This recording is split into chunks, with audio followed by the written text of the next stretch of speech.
योद्धा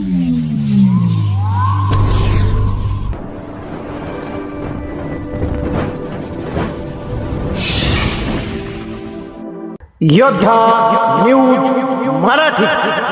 दावडी येथे राज्यसभा खासदार मेधाताई कुलकर्णी यांच्या हस्ते राम सुकृत फाउंडेशन जनसंपर्क कार्यालयाचे भव्य उद्घाटन। दावडी खेड तालुक्यातील राजकीय आणि सामाजिक दृष्ट्या प्रगत असलेल्या दावडी गावामध्ये राम सुकृत फाउंडेशनच्या जनसंपर्क कार्यालयाचे उद्घाटन राज्यसभा खासदार मेधाताई कुलकर्णी यांच्या शुभहस्ते अत्यंत उत्साहात पार पडले।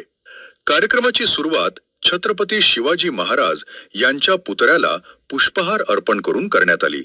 या प्रसंगी व्यासपीठावर फाउंडेशनचे संस्थापक, अध्यक्ष व माजी आदर्श सरपंच संभाजी रामराव घारे, उद्योजक संजय घारे, फाउंडेशनचे संचालक दीपक घारे यांच्यासह परिसरातील अनेक मान्यवर उपस्थित होते। राजकारण विरहित विकासाचे मॉडेल, उद्योजक संजय घारे। कार्यक्रमात बोलताना उद्योजक संजय घारे यांनी दावडी गावाच्या एकीचे कौतुक केले। ते म्हणाले, दावडी हे 8000 लोकसंख्येचे गाव असून शेती आणि राजकारणात नेहमीच अग्रेसर राहिले आहे। या गावाची सर्वात मोठी ताकद म्हणजे येथील एकी। निवडणुका संपल्या की सर्व मतभेद विसरून एकत्र येणारे हे आदर्श गाव आहे। कुणाच्या मदतीची वाट न पाहता केवळ लोकसहभागातून नागरिकांना सुविधा पुरवण्याची क्षमता या गावात आहे। सर्व शासकीय योजना एकाच छताखाली। संभाजी घारे। राम सुकृत फाउंडेशनच्या उद्देशाबद्दल माहिती देताना माजी सरपंच संभाजी घारे यांनी सांगितले की या संपर्क कार्यालयाद्वारे सर्वसामान्य नागरिकांसाठी अनेक सेवा मोफत किंवा सुलभ रीतीने उपलब्ध करून दिल्या जातील। यामध्ये शासकीय योजना, सर्व सरकारी योजनांची माहिती आणि त्यांची पूर्तता, आरोग्य व शिक्षण, आरोग्य सुविधांसह शैक्षणिक आणि व्यावसायिक शिक्षणासाठी मार्गदर्शन, रोजगार, तरुणांना नोकरीच्या संधी उपलब्ध करून देणे, शेतकरी मदत, शेतकऱ्यांना आवश्यक असणारी कागदपत्रे आणि तांत्रिक माहिती पुरवणे। फाउंडेशनच्या माध्यमातून आम्ही सातत्याने लोकोपयोगी कामे करत आलो आहोत आणि जनतेचा हा विश्वास सार्थ ठरवण्यासाठी हे कार्यालय कटिबद्ध असेल असेही त्यांनी नमूद केले। मान्यवरांची उपस्थिती। या सोहळ्याला दावडी आणि परिसरातील अनेक दिग्गज मान्यवरांनी हजेरी लावली होती। यामध्ये प्रामुख्याने माजी सरपंच भाऊसाहेब होरे, सामाजिक कार्यकर्ते मारुती बोत्रे, माजी उपसरपंच हिरामन खेसे, पोलीस पाटील आत्माराम डुंबरे, माजी चेअरमन रामदास बोत्रे, प्रगतशील शेतकरी खंडू कान्हूरकर, विद्यमान सरपंच धनश्रीताई कान्हूरकर, माजी सरपंच पुष्पाताई होरे, माजी सरपंच राणीताई डुंबरे, प्रगतशील शेतकरी आप्पासाहेब खेसे, सामाजिक कार्यकर्ते काकासाहेब डुंबरे यांच्यासह अनेक मान्यवर, ग्रामस्थ आणि महिला मोठ्या संख्येने उपस्थित होत्या। राम सुकृत फाउंडेशनच्या या नवीन उपक्रमाचे सर्व स्तरातून कौतुक होत असून गावाच्या विकासाला यामुळे नवी दिशा मिळेल असा विश्वास ग्रामस्थांनी व्यक्त केला आहे।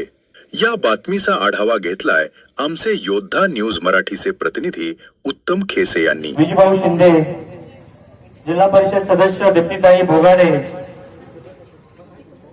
पंचायत समिती सभापती आणि आपल्या भागाच्या सदस्य विद्याताई मोहिते पाटील,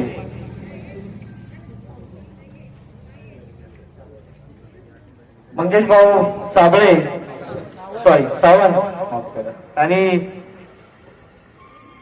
तेजोमय आय केअर फाउंडेशनच्या फाल्गुनी जपे मॅडम आणि उपस्थित सर्वच मान्यवर कळमकर साहेब आणि उपनादानी। तर मी सर्वप्रथम मेधाताईंचं या ठिकाणी वेळ काढून आल्या, अधिवेशन चालू असताना खूप कमी वेळ असतो। एक खासियत म्हणजे की दावडीकर पाण्याची टंचाई असेल तर नेहमी आम्हाला टँकर द्या असं नाही म्हणणार। एकदा टँकर घेतील, दोनदा घेतील, पण पाणी कसं जिरवता येईल याचा विचार करतात। प्रत्येक छोट्या गोष्टीमध्ये असं उदाहरण आहे। गावामध्ये कुठेतरी रात्री एखादं कोणीतरी दारू पिऊन उभं राहतं, त्यामुळे भांडण होतं, आम्ही त्याला जाऊन बोलण्यापेक्षा पूर्ण गावामध्ये सीसीटीव्ही लावले। ही दावडीकरांची भूमिका आहे।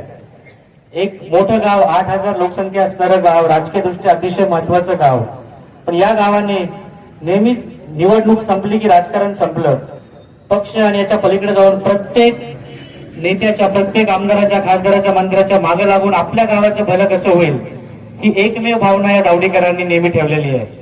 आणि याच भावनेतून समाजामध्ये अडचणी खूप आहेत, गरजवंत खूप आहेत, आणि या सगळ्यांच्या मागे कोणीतरी उभं राहायला पाहिजे. आणि आपल्या माणसांच्या आपण नाही मागे उभं राहायचं तर कोण राहायचं, या भावनेतून या दावडेकरांनी एक कुठेतरी संघटनेचं रूप देऊन काम करावं म्हणून राम सुकृत फाउंडेशनची 26 सप्टेंबर 2024 रोजी स्थापना केली. त्या माध्यमातून आपण 4 मुख्य क्षेत्रामध्ये काम करतो. सगळ्यात पहिलं म्हणजे शैक्षणिक. मुलांना शैक्षणिक मार्गदर्शन, व्यवसाय मार्गदर्शन कसं करता येईल, मुलं जास्तीत जास्त कशी शिकतील, यासाठी आपण वेगवेगळे उपक्रम करतो. जिल्हा परिषद शाळांमध्ये इंग्रजी शिकवण्यासाठी मुलांना आणि मुलींना स्किल डेव्हलपमेंट करून जॉब कसे करता येतील. आता आपण व्हिजिट केल्याप्रमाणे आपण स्वतः या ठिकाणी कंपनी सुरू केली आहे. त्याचा मूळ उद्देश असा की त्याच्यामध्ये वेगवेगळे भाग आहेत. पहिला भाग म्हणजे गव्हर्नमेंटच्या योजना खूप चांगल्या आहेत. महात्मा ज्योतिबा फुले असू दे, मुख्यमंत्री सहायता निधी असू दे, या सगळ्या योजनांचा फायदा आपल्या सगळ्यांना, प्रत्येकाला कसा पोहोचेल यासाठी आपण या माध्यमातून प्रयत्न करतोय. वेगवेगळे कॅम्प कसे घेतले जातील, मग योजनांचे फॉर्म भरणं, त्याची माहिती लोकांपर्यंत पोहोचवणं, यासाठी काय करता येईल. आज आपल्याला मेधाताईंनी खूप वेगवेगळ्या प्रकारचे सजेशन्स दिले. जसं एखाद्याला आयुष्यमान कार्ड लागतं जेव्हा एखादी गरज पडते, त्यांचं असं म्हणणं की तुम्ही आधीच सगळ्यांना आयुष्यमान कार्ड काढून ठेवा.